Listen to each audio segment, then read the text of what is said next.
I'm sure you know who IShowSpeed and Kai Cenat are, some of the biggest streamers in the world, and they just launched their exclusive show on Rumble, which has kicked up a whole storm of things from Aiden Ross talking about contracts and stuff, and them apparently turning a deal down from Kick.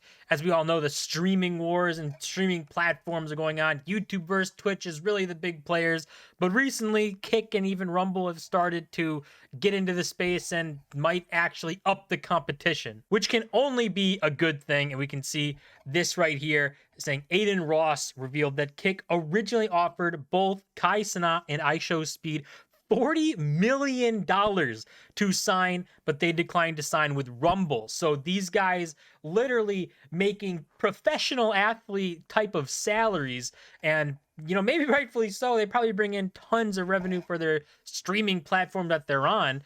I know there's a lot of people saying Kai needs a Twitch deal, but obviously with more competition comes more opportunity for that type of deal. And if Kick's offering 40 million, I mean, that's really tough to turn down. But Rumble must have offered, either a better amount or better terms or something, because obviously if Kick offered them 40 million but saying you can't stream anywhere else, a lot of people like Kai, who has a massive audience on Twitch, might not be willing to kind of take that plunge over there. But I'm sure Rumble maybe somewhere around those numbers, probably millions of dollars as well, and better terms. And this is Aiden Ross right here, literally saying that this is what Kick offered them. I'm curious, what Rumble's going and shit. I'm not the one to hate and bring shit down, so I'm not gonna sit here and say fuck Rumble, fuck that shit. I'm hurt. I wanted Kai and Speed on Kick. I'm gonna be honest. We originally offered, I think, Kai and Speed 40 million. I think Kai was 40 million and Speed was 40 million. They said no, but I don't know what Rumble offered. I don't know what Rumble offered. But I don't know. Maybe it's more than that. But so that just goes to show you, bro, motherfuckers are fucking, it's NBA money, bro. NBA fucking money. And that $40 million price tag, I mean, it's not, crazy to think that could be something thrown around.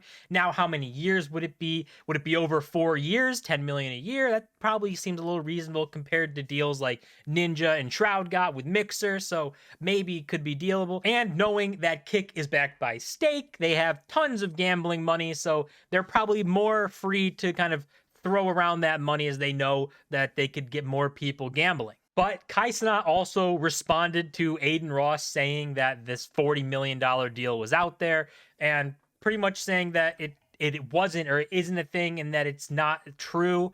And even if it was, why would you talk about it publicly? This is the only thing I don't like, bro. One, on my soul, that's cap. Two, even if that was an offer, why even talk about it?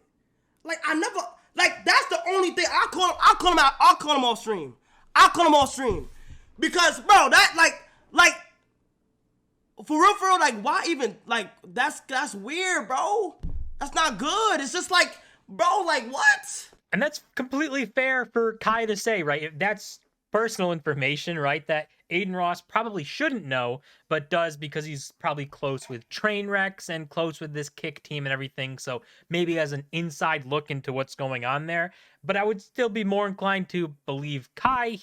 Hasn't given a reason on the internet for you really not to believe him, whereas Aiden, he's had some problems in the past. But that is probably information that Aiden Ross got without being there, without being someone who should have that information. So for him to say it publicly and leak it wouldn't be the best thing. Now, maybe it's not 40 million, maybe it was some other price tag. It's still, regardless, even if there was an offer, it was in the millions easily. Like, these are some of the biggest streamers in the world.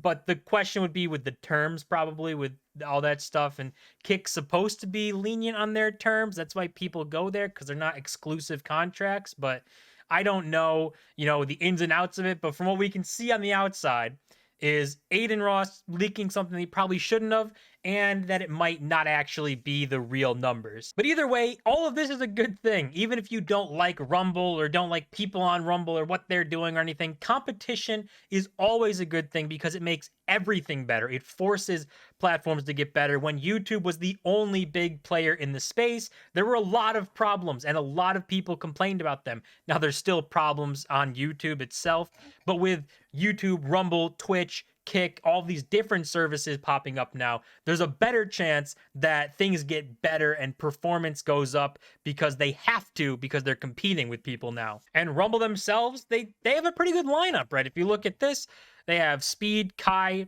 Tate, Sneeko, Leafy, Gideon, Destiny, all these different kinds of people here. And I'm pretty sure that those aren't exclusive deals either, right? Like, you don't have to only be on Rumble because, like, Gideon's on YouTube still. He's banned on Twitch, but he's on YouTube and Rumble. And these are the way that these platforms are trying to build is basically, you know, allow people to keep their audience they built on the bigger platforms, YouTube or Twitch, but grow yours with them and offer them a good amount of money for not exclusive rights. So it's a good contract for them. It helps you grow. It's just all around pretty good for everybody. Now, will these services actually make it in the long term? You know, who knows? This is obviously a very cutthroat business, and competing against YouTube and Twitch, which are backed by Google and Amazon, not an easy thing to do.